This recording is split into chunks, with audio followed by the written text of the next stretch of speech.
నమస్తే. ఆంధ్రప్రదేశ్లో ఎన్నికల వేడి రోజు రోజుకి పెరుగుతున్నది. ఇంకా ఎండలు ముదరలేదు కానీ రాజకీయ వేడి మాత్రం టెంపరేచర్లు పెంచుతున్నది. ఈ నేపథ్యంలో చాలా సర్వేలు వస్తున్నాయి. ఇప్పటికే చాలా సంస్థలు సర్వేలు డిక్లేర్ చేస్తూ ఉన్నాయి. ఏ పార్టీకి ఎటువంటి విజయ అవకాశాలు ఉంటాయి అనేది ప్రధానంగా దృష్టి కేంద్రీకరించి సర్వేలు చేశారు.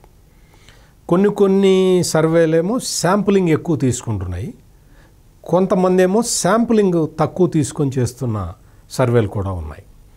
ఈ శాంపుల్స్ ఎక్కువ కలెక్ట్ చేయటం, వాటితో పాటు వివిధ గ్రూపులు అంటే మేలు ఫీమేలు, వివిధ ఆదాయ వర్గాలు, వివిధ ఏజ్ గ్రూప్స్, ఈ ఫ్యాక్టర్స్ అన్నీ తీసుకుంటే ఏదైనా సర్వే కరెక్ట్గా ఉండటానికి ఆస్కారం ఉంటుంది. కొంత అటు ఇటు కొంత వేరియేషన్ +5 ఆర్ -5 ఆ పర్సంటేజీల్లో కొంత తేడాలు ఉన్నా కానీ మొత్తానికైతే సర్వేలు కరెక్ట్ కావడానికి అవకాశం ఉంటుంది శాంప్లింగ్ కరెక్ట్గా ఉంటే. ఈ శాంప్లింగ్ కరెక్ట్గా తీసుకునే సర్వేలు వాటిని నమ్మచ్చు కూడా. ఏమవుతుంది అంటే సర్వేల వల్ల ఏంటి ఉపయోగం అంటే మూడ్ ఆఫ్ ది పీపుల్ తెలుస్తుంది. మనకి తెలియటం వల్ల కొంత ఒక రకమైన సందేశం అది. అంటే రూలింగ్లో ఉన్నవాళ్ళు తమ పాలసీలు ఏమన్నా తేడా ఉంటే కరెక్ట్ చేసుకోవచ్చు, ప్రతిపక్షంలో ఉన్నవాళ్ళు తాము ఎంతవరకు ముందరికి వెళ్ళగలుగుతున్నాము అనేది ఒక అంచనా వేసుకోవచ్చు. కామన్ మెన్ వాళ్ళకి ఏంటి అంటే రాజకీయ వాతావరణం ఏ విధంగా ఉంది, ఏ విధంగా మారుతున్నది, తాము అనుకున్న ప్రభుత్వం వస్తుందా రాదా అనేది వాళ్ళకి ఒక కొలమానంగా దీన్ని చూసుకోవచ్చు. ఈ విధంగా సర్వేలు చేస్తూ ఉంటే చాలా సర్వేలు ఇప్పటికే వచ్చినాయి. కానీ ఆసక్తి కలిగిస్తున్న సర్వే ఏంటి అంటే ప్రశాంత్ కిషోర్ సర్వే. మనకి ప్రశాంత్ కిషోర్ తెలుసు, ఈయన ఎన్నికల రాజకీయ వ్యూహకర్త. ఈయన మొన్నటి వరకు ఈయన వైఎస్ఆర్ కాంగ్రెస్ పార్టీకి తన సేవల్ని అందించాడు. ఆ తర్వాత కాలంలో ఈయన తన స్వరాష్ట్రమైన బీహార్కి వెళ్ళిపోయాడు.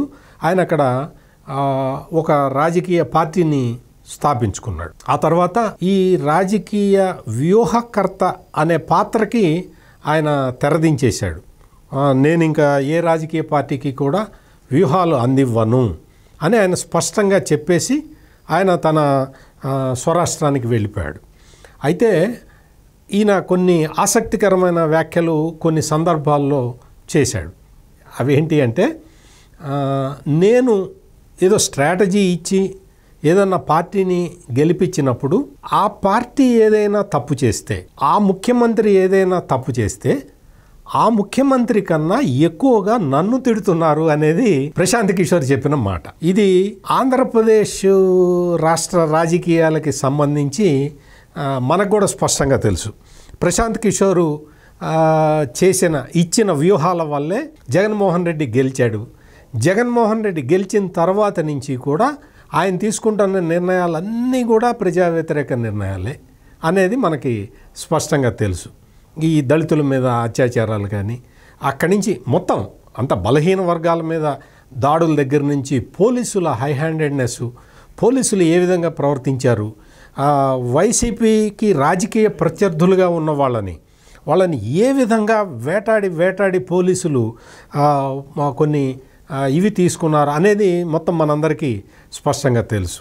ఇటువంటి విషయాలు ఏవి జరిగినా కానీ జగన్మోహన్ రెడ్డిని ఎంత విమర్శిస్తున్నారో ప్రశాంత్ కిషోర్ని కూడా అంతే విమర్శించేవాళ్ళు. ఈ విషయాన్ని ఆయనే స్పష్టంగా చెప్పి ప్రభుత్వం మీరు ఎన్నుకున్నది జగన్మోహన్ రెడ్డిని, జగన్మోహన్ రెడ్డి తప్పులు చేస్తుంటే నన్నెందుకు బాధ్యుడిని చేస్తున్నారని చెప్పి ప్రశాంత్ కిషోర్ ఆ మధ్య అడిగిన ఒక ప్రశ్న చాలా వైరల్ అయింది.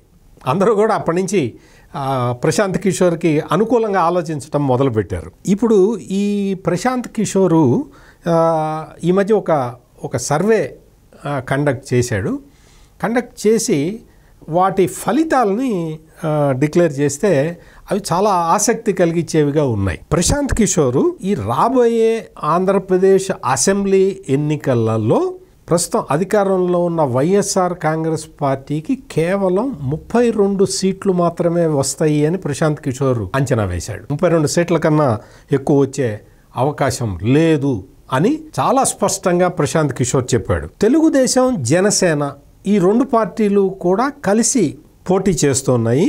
ఈ 2 పార్టీలు మొత్తం స్వీప్ కొడుతున్నాయి. మొత్తం 143 నియోజకవర్గాల్లో తెలుగుదేశం, జనసేన అభ్యర్థులు గెలవబోతున్నారు అని చెప్పి ప్రశాంత్ కిషోర్ లేటెస్ట్ సర్వేలో వెల్లడైన వాస్తవాలు. ఈ సర్వే రిలీజ్ అయిన దగ్గర నుంచి కూడా వైసీపీలో ఒక రకమైన భయం తొంగి చూస్తున్నది.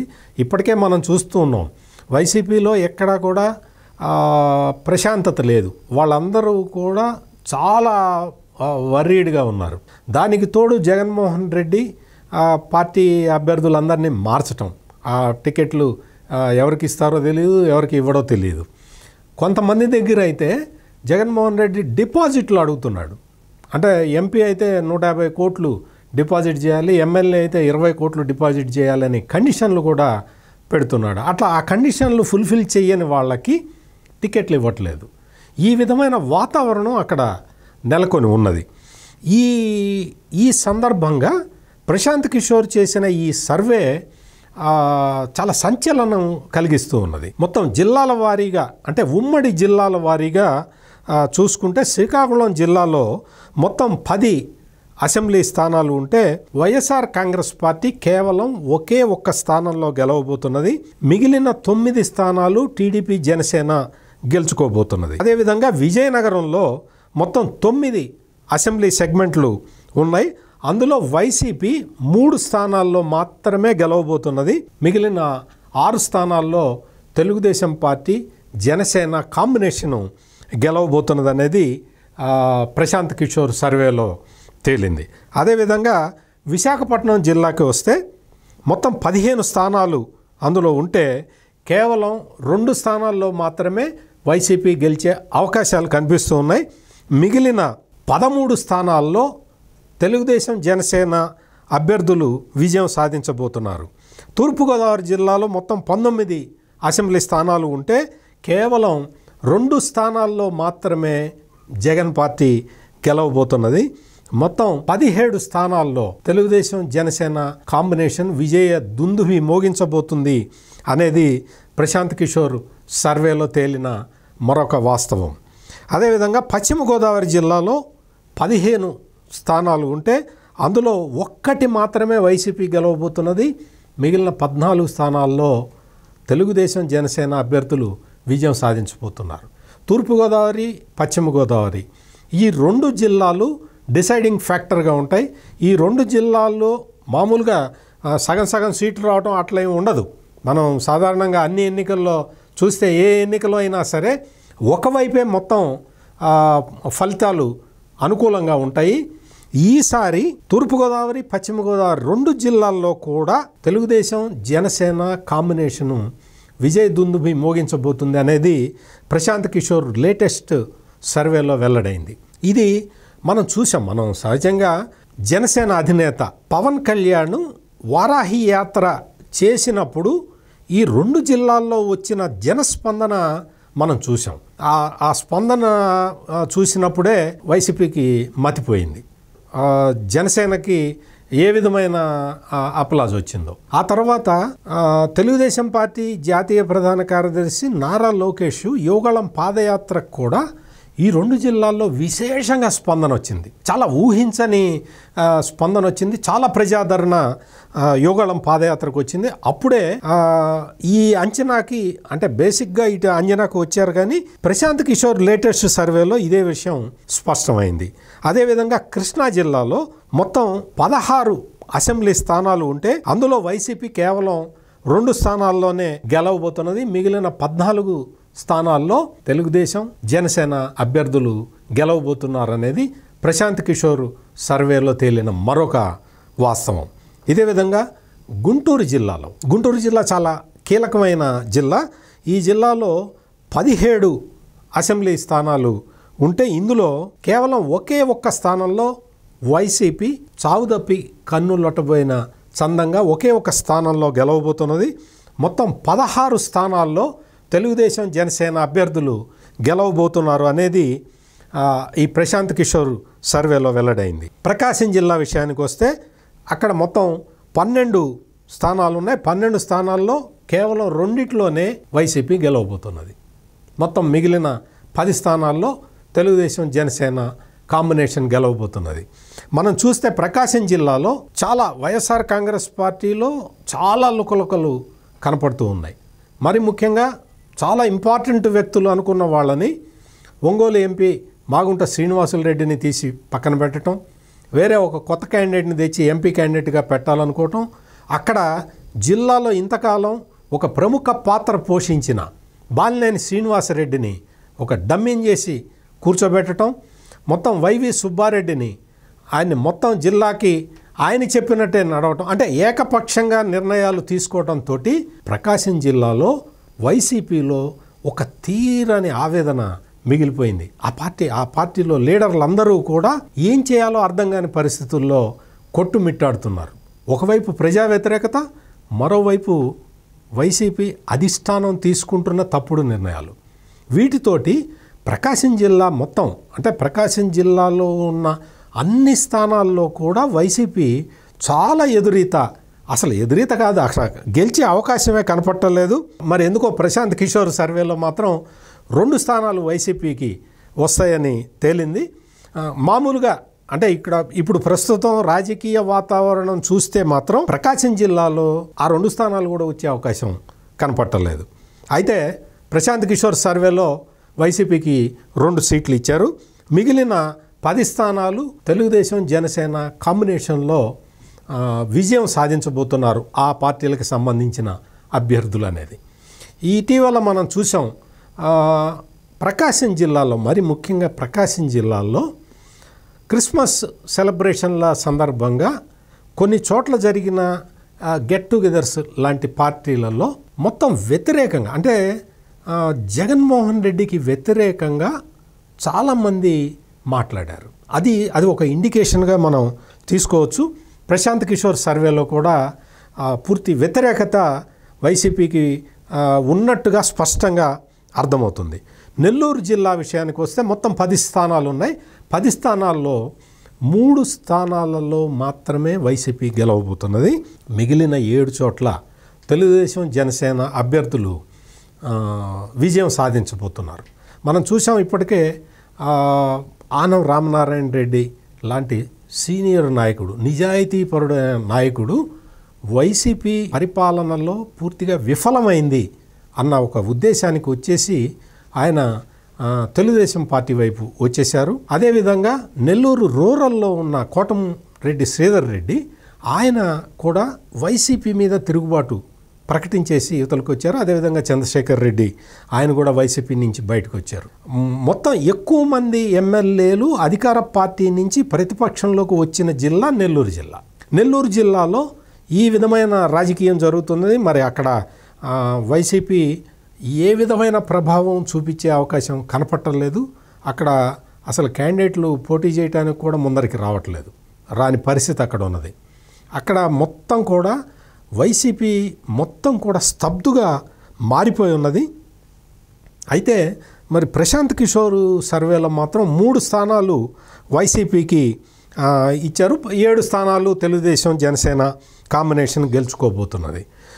చిత్తూరు జిల్లా విషయానికి వస్తే మొత్తం 14 అసెంబ్లీ నియోజకవర్గాలు ఉన్నాయి. అందులో 2 మాత్రమే వైసీపీ గెలవటానికి అవకాశం ఉన్నది అని ప్రశాంత్ కిషోర్ లేటెస్ట్ సర్వేలో తెలుస్తున్నది. మనకు తెలుసు చిత్తూరు జిల్లాలో పొంగనూరులో పెద్దిరెడ్డి రామచంద్రారెడ్డి, మంత్రి పెద్దిరెడ్డి రామచంద్రారెడ్డి చాలా అత్యంత బలవంతుడు, చాలా పవర్ఫుల్ వ్యక్తి అని ఇంతకాలం జగన్మోహన్ రెడ్డి భావించారు. ఆయనే మొత్తం ఉమ్మడి చిత్తూరు జిల్లా, ఉమ్మడి మొత్తం కర్నూలు, అనంతపూరు ఈ అన్నిటిలో కూడా ఆయన కొడుకే మొత్తం క్యాండిడేట్లని డిసైడ్ చేస్తూ ఉన్నారు. అటువంటి పరిస్థితుల్లో పుంగనూరులో ఆ మధ్య తెలుగుదేశం కార్యకర్తల్ని వాళ్ళని బట్టలు విప్పించి కొట్టించి ఇటువంటి పనులన్నీ చేయటం ఇవన్నీ మనం చూసాం సోషల్ మీడియాలో వైరల్ అయినాయి. అప్పటి నుంచి కూడా పూర్తి ఎదురుగాలి వీస్తూ ఉన్నది. మరీ ముఖ్యంగా పెద్దిరెడ్డి రామచంద్రారెడ్డి చేస్తున్న అరాచకాలం మీద అక్కడ ప్రజలు విసిగిపోయి ఉన్నారు. ఈ సందర్భంగానే అక్కడ చిత్తూరు జిల్లాలో డ్రాస్టిక్గా మొత్తం వైసీపీ ఓటు బ్యాంక్ అంతా కూడా చెల్లా చెదరైపోయింది. అక్కడ చిత్తూరు జిల్లాలో కేవలం 2 స్థానాల్లో మాత్రమే వైసీపీ గెలిచే అవకాశం ఉంది. మిగిలిన 12 స్థానాల్లో తెలుగుదేశం జనసేన కాంబినేషను గెలవబోతున్నాయి. కడప జిల్లాలో మొత్తం 14 అసెంబ్లీ నియోజకవర్గాలు ఉంటే అందులో 4 నియోజకవర్గాల్లో మాత్రమే వైసీపీ గెలవబోతున్నది. మిగిలిన 10 స్థానాలలో తెలుగుదేశం జనసేన కాంబినేషను విజయం సాధించబోతుంది అనేది మనకి ప్రశాంత్ కిషోర్ ఈ లేటెస్ట్ సర్వే ద్వారా అర్థమవుతుంది. అదేవిధంగా ఉమ్మడి అనంతపురం జిల్లాలో 14 నియోజకవర్గాలు ఉంటే అక్కడ కూడా వైసీపీకి 4 స్థానాలు మాత్రమే రాబోతున్నాయి. 10 స్థానాల్లో తెలుగుదేశం జనసేన కాంబినేషను గెలుచుకోబోతుంది. మీకు అనంతపురంలో చూస్తే మొత్తం చాలా పూర్తి వ్యతిరేకత ఉన్నది. తెలుగుదేశం పార్టీ ఆల్రెడీ క్యాండిడేట్లను అక్కడ డిక్లేర్ చేసుకున్నది. వాళ్ళందరూ కూడా కార్యక్షేత్రంలో పనిచేస్తూ ఉన్నారు. వాళ్ళకి విపరీతమైన స్పందన ప్రజల నుంచి చాలా విపరీతమైన మద్దతు వస్తూ ఉన్న తరుణంలో అక్కడ అసలు వైసీపీకి 1 సీటు కూడా రాదు అన్న ఒక అభిప్రాయంతో ఉండగా ఇప్పుడు ప్రశాంత్ కిషోర్ సర్వేలో మాత్రం ఒక 4 స్థానాలు వైసీపీ గెలవటానికి ఆస్కారం ఉంది అని తేలింది. కర్నూలు జిల్లాలో 10 అసెంబ్లీ స్థానాలు ఉంటే అందులో 5 స్థానాలు జగన్మోహన్ రెడ్డి పార్టీ గెలవబోతున్నది. ఇదొక్కటే కొంచెం మెరుగైన ఫలితాలని జగన్మోహన్ రెడ్డికి ఇవ్వబోతున్నది అని ప్రశాంత్ కిషోర్ సర్వేలో తేలింది. 5 స్థానాల్లో తెలుగుదేశం జనసేన కాంబినేషన్ గెలవబోతున్నది. ఈ విధమైన ఈ సర్వే రిపోర్టు రావటంతో ఒక్కసారిగా వైసీపీలో సంచలనం కలుగుతున్నది. మొత్తం 32 స్థానాల్లో మాత్రమే వైసీపీ గెలవబోతున్నది. 143 స్థానాల్లో తెలుగుదేశం జనసేన విజయకేతనం ఎగరవేయబోతున్నది అని ప్రశాంత్ కిషోర్ సర్వేలో తేలింది. ప్రశాంత్ కిషోర్ సర్వే చాలా యాక్యురేట్ గా ఉంటుంది. గతంలో కూడా ఆయన చేసిన సర్వేలు అన్నీ కూడా ఆ యాక్యురసీ ఉన్నట్టుగా మనకి నిరూపించినాయి. ఈ సర్వే కొంత వైసీపీ వాళ్ళకి కొంత బాధాకరంగా ఉన్నా కానీ మొత్తం ఓవరాల్ గా ఆంధ్రప్రదేశ్ ప్రజలందరూ కూడా ఈ సర్వే చూసి సంతోషం వ్యక్తం చేస్తున్నారు. మరిన్ని విశ్లేషణలతో మళ్ళీ కలుద్దాం. నమస్కారం.